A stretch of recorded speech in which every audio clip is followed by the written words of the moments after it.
Senator Bongo recites a litany of hurts caused by the political ads broadcast network ABS-CBN aired and did not air during the 2016 presidential campaign. At the Senate hearing on the network's franchise Monday, February 24, Go shows a 2016 ad paid for by then-Senator Sonny Trillanes that shows Duterte cursing and saying his controversial rape remark. Hindi mababaw ang rason ng Pangulo sa kanyang grievances against the network. Nasaktan ang presidente, nababoy ang presidente. Kung masama ka kay Pangulo, mas maging masama siya sa iyo. Kung mabait ka kay Pangulo, mas mabait siya sa iyo. If you want fair reporting, then ilabas ninyo ang katotohanan. Kung bakit nasaktan ang Pangulo. ABS-CBN Chief Executive Carlo Katigbak explains the media giant was able to air all the national ads ordered by Duterte's campaign team, worth 117 million pesos. He says the anti-Duterte ad paid for by the Trillanes camp was covered by the fair election law. We were sorry if we offended the president. That was not the intention of the network. We felt that we were just abiding by the laws and regulations that surround the airing of political ads.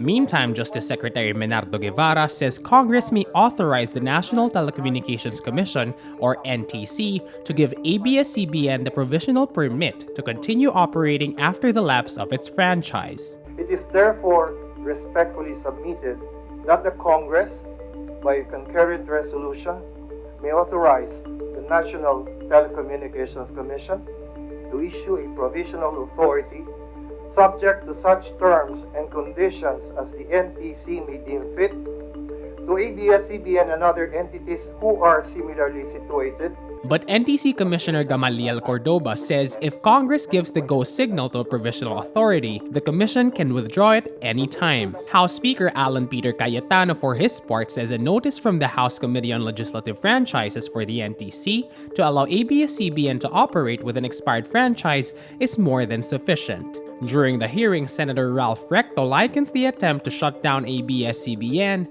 to a death penalty. You are not complaining of any penalty. Okay? So far. Okay. Yes, Your Honor. And here we are talking about the possibility of closing ABS-CBN. Okay? In effect, parang capital punishment. Ipapatay natin death penalty. Wala naman palang penalty. Eh bakit natin isasara kung walang penalty sa inyo? Director Joel Lamangan, who represents the Directors Guild of the Philippines, makes an emotional plea during the hearing.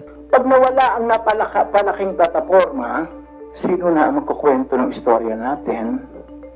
Baka dumating ang panahon ng istorya natin kukwento na ng Beijing Broadcast Company, ng HBO, ng CNN. Ang anumang pagkitil sa prangkisa ng ABS-CBN ay malawak na pagyurak sa karapatan ng pagpapahayag at pamamahayag at karapatan ng malayang pananalita. Meantime, ABS-CBN pleads with the Supreme Court not to grant Solicitor General Jose Calida's request for a gag order, saying it's a form of prior restraint the High Court had previously declared unconstitutional. Calida, in his urgent motion for a gag order, cited as a violation of sub judice news reports and articles quoting experts. South Korea is the world's biggest concentration of coronavirus cases outside China. 161 more coronavirus cases are reported Monday, February 24, taking the nationwide total to 763. 7 have already died from the virus. South Korea has seen a rapid surge in the number of coronavirus cases since a cluster of infections emerged from a religious sect in the southern city of Daegu last week. South Korean President Moon Jae-in raises the country's virus alert to red, the highest level, to strengthen the government response to the spiraling outbreak. Classes are suspended for at least 1 more week nationwide. In China, the death toll rises to a total of 2,592 on Monday.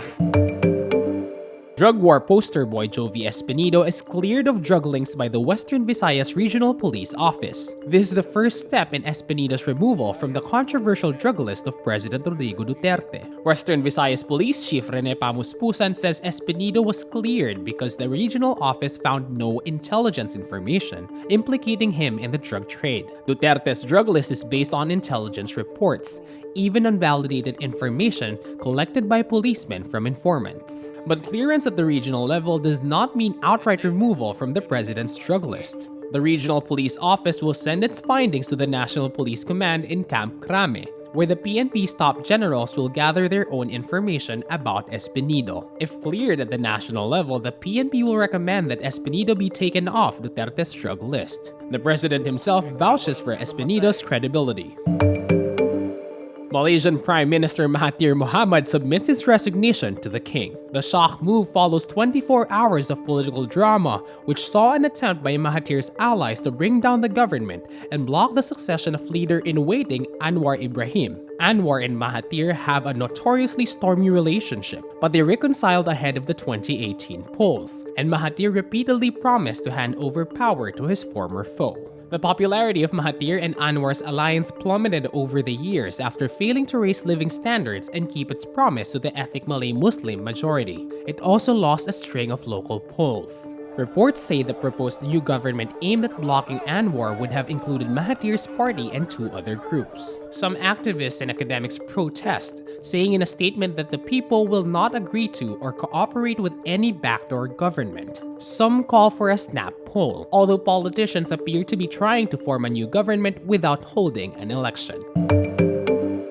An amateur American astronaut who wanted to prove the Earth is flat is killed in a crash near Barstow, a town near northeast of Los Angeles. In a tweet, the science channel says Michael Hughes crashed as he attempted to launch his homemade rocket. Hughes' goal was to ascend more than 1,500 meters to prove the Earth is not round but shaped like a frisbee. Images of the launch circulated on social media Sunday, February 23. A parachute can be seen tearing away from the rocket moments after the launch, as the spacecraft loops downward and crashes several hundred meters from the launch site. Hughes earlier announced plans for the launch on the Discovery Channel.